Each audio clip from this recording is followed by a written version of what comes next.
Most people think of Isuzu as a company that made trucks and quiet family cars. But in 1969, Isuzu surprised everyone by building something very different.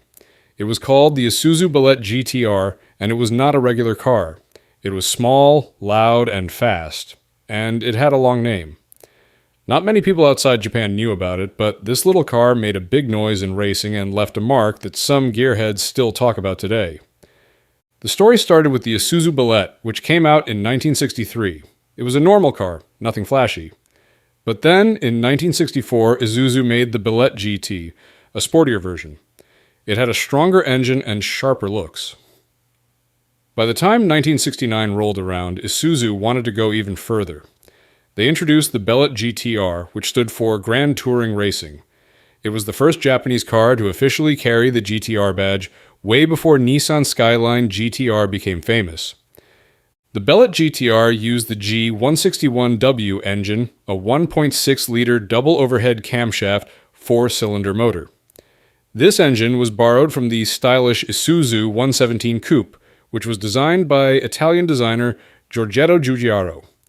In the GTR, the engine produced 120 horsepower at 6,400 revolutions per minute and 105 pound-feet of torque at 5,000 revolutions per minute.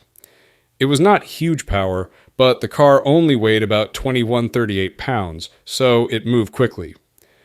The GTR was a rear-wheel drive car with a 4-speed manual transmission, and it came with front disc brakes and independent suspension. The wheelbase was 92.5 inches, and the whole car was just under 13.1 feet long. It had a low and wide stance, which made it good in corners. One of its most noticeable features was the matte black hood, which reduced glare during races. The rest of the car came in simple paint colors, and there were unique GTR badges to tell it apart. On the racetrack, the Bellett GTR proved itself. Before the car's release, a prototype called the Bellett 1600 GTX won the 12 Hours of Suzuka in August 1969. That race was one of Japan's toughest endurance events, and it gave Isuzu the confidence to move forward with the GTR. Over the next few years, the GTR competed in Japanese touring car races and did quite well. In total, around 1,400 units of the Bellett GTR were made between 1969 and 1973. Even though the production numbers were small, the car left a legacy. In 2006, readers of the Japanese car magazine Nostalgic Hero voted it one of the top 10 greatest Japanese cars ever made. It even showed up in the Gran Turismo video game series, giving younger fans a chance to learn about it. The Bellett GTR is not well known today, but it was Japan's first GTR, and it came from a company nobody expected. It is kind of like a quiet student suddenly winning a race. You blink, look twice, and then wonder, wait, Isuzu did what?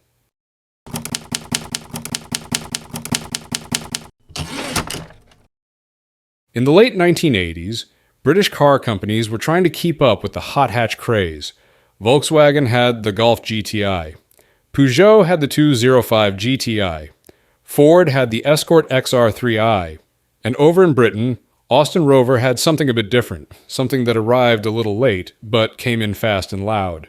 It was called the MG Maestro Turbo, and it had a short but strange life that started with hesitation and ended in limited numbers. The MG Maestro Turbo was launched in October 1988 at the Birmingham Motor Show. But this was not a new car. The regular Maestro had already been around since 1983. So why wait 5 years to add a turbocharger? Well, back in 1984, engineers at Austin Rover actually planned a turbocharged version, but higher-ups were nervous. They thought it might be too fast and not safe for average drivers. So they pushed out the Montego Turbo first instead. By the time they changed their minds, the market was already full of competitors. Still, they went ahead and made the Maestro Turbo, but they did not do it alone. They turned to Tickford, a small company based in Bedfordshire, known for its work on fast and special edition vehicles. Tickford gave the Maestro Turbo a full makeover. The car got a bold body kit with a front spoiler, rear spoiler, side skirts, and unique alloy wheels. Inside, it had red accented velour seats that looked sporty enough even if they were not made for racing. Under the hood, the MG Maestro Turbo used a 2.0-liter O-Series inline-4 engine fitted with a turbocharger and intercooler. It made 150 brake horsepower at 5,100 revolutions per minute and 169 pound-feet of torque at 3,500 revolutions per minute. It had a 5-speed manual gearbox and front-wheel drive. That might not sound wild now, but back in 1988, it made the Maestro Turbo one of the fastest hatchbacks in Britain. It could go from 0 to 60 miles per hour in just 6.7 seconds, with a top speed of around 130 miles per hour. Tickford built only 505 units of the MG Maestro Turbo, and each one came in one of just 4 colors: Flame Red, 215 cars; British Racing Green, 149 cars; Diamond White, 92 cars; and Factory Black, 49 cars. No extras, no variations. What you got was what you got. Despite being fast, the Maestro Turbo never really became a legend. It came too late, looked a bit boxy compared to newer models, and the build quality was still an issue, like with many cars from British Leyland. But today, collectors see it as a rare piece of the 1980s.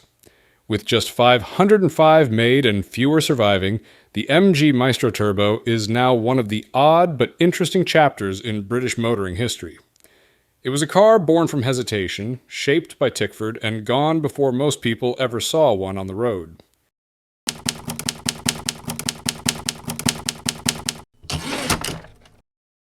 In the early 1970s, something strange happened in the small world of compact Japanese cars. A regular family car suddenly grew muscles and went racing. It did not come from Germany or America. It came from Japan, and more specifically from Toyota. The name was long and not very loud, Toyota Corolla Levin TE27, but what it did left a mark that has never fully faded. You would never guess by looking at it parked next to a regular sedan, but under that plain-looking skin was something built to attack corners and chew up gravel stages in rallies. The Toyota Corolla Levin TE27 was launched in March 1972 as part of the second-generation Corolla series, also called the E20 generation. Toyota wanted something sportier to offer young drivers, something that could go beyond just grocery store runs. The name Levin meant lightning in Old English, and this small car lived up to that meaning on the racetrack. Under the hood was a 1.6-liter inline-4 TG engine built with help from Yamaha. It had double overhead camshafts and was able to make 113 horsepower at 6,400 revolutions per minute. The engine also produced 105 pound-feet of torque at 5,200 revolutions per minute. For a car that weighed only 1,885 pounds, that was enough power to surprise much bigger vehicles. The power went to the rear wheels through a 5-speed manual gearbox known as the T50. It was one of the early signs that Toyota was beginning to care about driving feel. The TE27 also had some small touches that told you it was not a regular Corolla. It had fender flares, sportier seats, and a tachometer inside the cabin. Outside, it had a slightly different grille and different badging. Still, it managed to keep the low-profile two-door coupe look that did not shout too much. But what really changed the game was what happened in rally racing. The TE27 was entered into Group 2 rally events and soon gained attention. In 1973, it began showing up in the World Rally Championship. 2 years later, in 1975, it gave Toyota its first ever win in the series at the 1000 Lakes Rally in Finland. That race was driven by Heino Contessa, one of the top rally drivers of the time. The race car used a more powerful version of the engine called the 151E, which had 16 valves and pushed out around 200 horsepower. The TE27 also became popular in other racing formats, especially in Japan. Privateer racers used it for touring car events, gymkhana, and hill climbs. Many young Japanese drivers learned how to push a car to its limits using this little Levin. Over time, the TE27 helped create a path for later models like the AE86 Sprinter Trueno and Corolla Levin AE86, which also gained legendary status. But it all began with this small coupe from 1972. Simple, lightweight, and built with just enough power and precision to go much further than anyone expected. The TE27 did not look like a sports car, but maybe that was the whole point.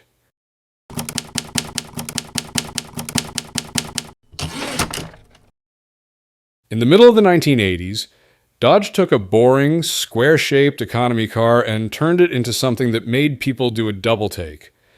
It looked like your neighbor's run-to-the-store box, but when it took off, it made tire marks and confused expressions. This strange little rocket was called the Dodge Omni GLH-S, and no, that name was not made up by a 12-year-old, it actually meant something. People said GLH stood for Goes Like Hell, and the S was for Shelby. Yes, Carroll Shelby, the same man who helped build the Ford GT40 and the Shelby Cobra, was behind this small hatchback with too much power and not enough grip. The story started with the regular Dodge Omni, which first came out in the late 1970s. It was built in Belvidere, Illinois, and was supposed to be a simple, affordable car for people who needed to save gas. Nothing about the regular Omni screamed excitement. But as the 1980s rolled in, Dodge wanted to change its image, so they asked Carroll Shelby to help make the Omni fast. Shelby didn't just slap on a badge, he helped build something that actually performed. Under the hood of the Dodge Omni GLH-S, they put a 2.2-liter inline-4 engine, but this was not just any small engine, it had a turbocharger, likely a Garrett unit, which made the car push out up to 175 horsepower. That might not sound huge today, but back in 1986, that was a serious number, especially in a car that weighed only around 2,200 pounds. The power-to-weight ratio was good enough to surprise many sports car owners at the red light. The transmission was a 5-speed manual, sending all the power to the front wheels. That made it fun, but also tricky to handle if you were not paying attention. The GLH-S also had improved suspension and bigger brakes. It used Coney shocks, had better springs, and came with wider wheels. These upgrades helped it stay on the road better than the regular Omni, but it could still get wild if you pushed it too hard. The body was dressed with special decals, blacked-out trim, and Shelby badges to let you know this was no grocery getter. Only 500 units of the Dodge Omni GLH-S were ever built, all in 1986, and all were converted from standard GLH turbo cars at Shelby's facility in Whittier, California. Each car came with a plaque and a number. That low production number made it a collectible almost instantly. Even though it looked like a high school student's first car, it had real performance to back it up. Today, the Dodge Omni GLH-S is remembered as one of the most unexpected cars to ever wear Carroll Shelby's name. It may not have had the looks of a supercar, but it definitely had the attitude of one, especially when it shot off the line and left everyone behind, wondering what just happened.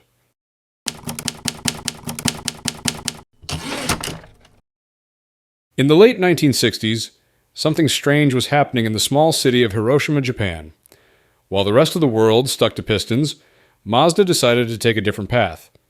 They built a small car with a strange heart, a rotary engine. This car did not sound like the others, it screamed. And that scream would be heard all the way from Japan to Belgium. The car was called the Mazda Familia Rotary Coupe, but most people knew it as the Mazda R100. The Mazda R100 was produced from 1968 to 1973. It was the first rotary-powered car that Mazda made for mass production, right after their earlier and much rarer Mazda Cosmo Sport. It was based on the regular Mazda Familia sedan, but it was not just another family car. The body was turned into a 2-door coupe, and it had design touches that stood out, like twin round taillights, which would later become a signature for many of Mazda's rotary cars.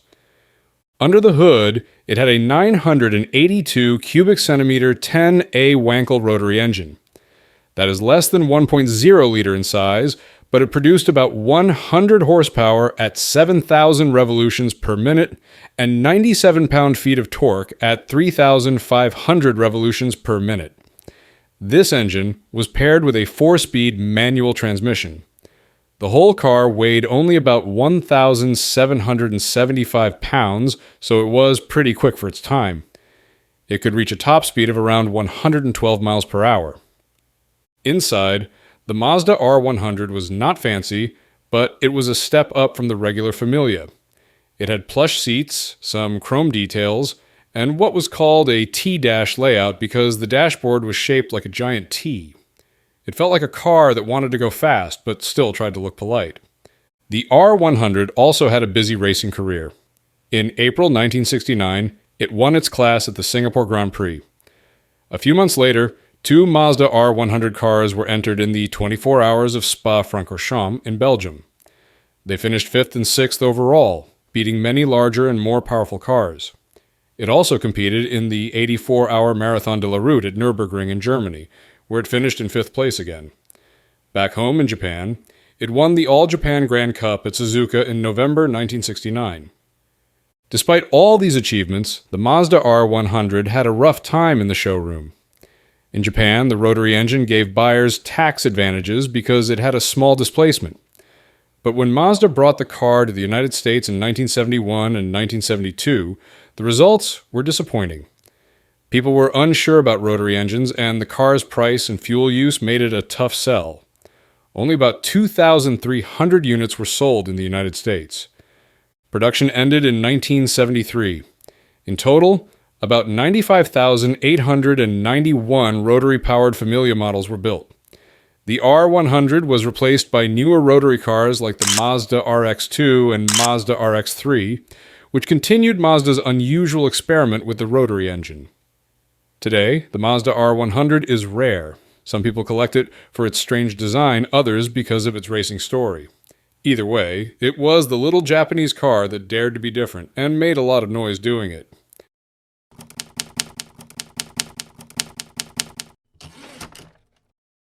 The Heino Contessa 1300 Coupe is one of those cars that many people have never heard of, but it has an interesting history. It was a Japanese car designed by an Italian, built with serious engineering, and even had a brief career in motorsports. Despite all that, it disappeared after only a few years. This is the story of the Heino Contessa 1300 Coupe, a car that could have been more successful but never got the chance. Heino Motors was originally a truck and bus manufacturer in Japan. In the early 1960s, they decided to enter the passenger car market. Their first attempt was the Heino Contessa, a small rear-engine sedan introduced in 1961. The car had some influence from Renault, as Heino had a technical partnership with the French company. In 1964, Heino introduced a new version of the Contessa known as the PD series. It had a more modern design and came with a 1.3-liter engine, producing 55 horsepower. But the most interesting version was the Heino Contessa 1300 Coupe, which was launched in 1965. The design of the Contessa 1300 Coupe came from Italian designer Giovanni Michelotti. He was known for designing European cars like the Triumph 1300, which had a similar shape. The coupe had a sleek, fastback look, making it stand out among Japanese cars at the time. It had 2 doors and a 2+2 seating arrangement, meaning it had small rear seats. Under the rear hood was a 1.3-liter inline-4 engine. At first, it produced 55 horsepower, but later models with twin carburetors and a higher compression ratio made 65 horsepower. The car had a 4-speed manual transmission, and the coupe versions had a floor-mounted shifter. While the performance was not amazing, it was good for a small car of that era. The top speed was around 130 kilometers per hour. The car was relatively light, weighing around 2,077 pounds. Heino had big plans for the Contessa. They tried exporting it to different countries, including Australia, Switzerland, the Netherlands, and New Zealand. In New Zealand, Campbell Motors assembled around 600 units, but the car struggled in international markets. Heino also wanted to boost its image through motorsports. American designer and racer Pete Brock, along with his Brock Racing Enterprises team, prepared 2 Contessa sedans for competition. One of them surprisingly won the 1966 Los Angeles Times Grand Prix. Pete Brock later developed a faster, lightweight coupe version called the Samurai. It was promising, but things did not go far. By 1966, Heino's passenger car business was in trouble. The company had formed an alliance with Toyota, which focused on front-engine, rear-wheel drive cars. As a result, Heino stopped making the Contessa. Production officially ended in March 1967, but some unfinished cars were completed in 1968. In October 1969, the last 175 units were built from leftover parts. Today, the Heino Contessa 1300 Coupe is a rare car. It was a unique mix of Japanese engineering and Italian design, but in the end, it could not survive the changing automotive industry.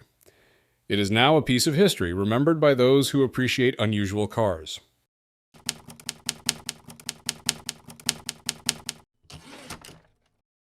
The Datsun 2000 Roadster was a car that made a mark in the late 1960s, yet today, it is often overshadowed by more famous sports cars. Nissan, known at the time as Datsun in many markets, had been building small roadsters for a while. Before the 2000 Roadster, there was the 1500 and 1600 Roadster, both of which were decent sports cars. But Nissan wanted more. They wanted to compete with the likes of British sports cars such as the MGB and Triumph TR4. So, in 1967, the company introduced the Datsun 2000 Roadster, also known as the Fairlady 2000 in Japan. This car was powered by a 2.0-liter, 1,982 cubic centimeter inline four-cylinder engine called the U20. It had a single overhead camshaft, which was an advanced feature at the time. The standard model produced 135 horsepower at 6,000 revolutions per minute and 132 pound-feet of torque at 4,400 revolutions per minute. But for those who wanted more power, there was an optional competition package. This version included dual Mikuni Solex carburetors and a special camshaft, increasing the horsepower to 150. This was impressive for a lightweight car that only weighed about 2,000 pounds. One of the biggest advantages of the Datsun 2000 Roadster was its 5-speed manual transmission. In an era where many sports cars had only 4-speed gearboxes, this gave the Datsun a real edge. The extra gear allowed the car to maintain higher speeds without overworking the engine. It had a top speed of around 173 kilometers per hour and could go from 0 to 60 miles per hour in about 8.4 seconds. For a small Japanese roadster, that was quick. The car measured 3,955 millimeters in length, 1,496 millimeters in width, and stood at 1,326 millimeters tall. It had a wheelbase of 2,281 millimeters, which contributed to its balanced handling. The front suspension used unequal length A-arms with coil springs, while the rear had a live axle with semi-elliptic leaf springs. This setup was fairly common at the time and gave the car decent handling, although it was not as refined as some European competitors. In 1968, safety regulations led to some design changes. The windshield became taller, and the rearview mirror was integrated into it. The dashboard was updated with padded surfaces, and the switches were no longer the older toggle style. The exterior door handles were changed to a flush-fitting lift-up design, making the car slightly more modern in appearance. The 2000 Roadster was not just a street car. It had a strong presence in motorsports, particularly in the Sports Car Club of America races. Drivers such as John Morton and Bob Sharp took the car to victory in several competitions. These wins helped establish Nissan's reputation in the American racing scene and paved the way for future performance models. Although the Datsun 2000 Roadster was a well-made and fast sports car, it was soon overshadowed by Nissan's next big project, the Datsun 240Z. The 240Z was more powerful, had a more modern design, and was built as a full-fledged sports coupe rather than a small roadster. As a result, the 2000 Roadster faded into history, becoming a lesser-known but still respected car among collectors.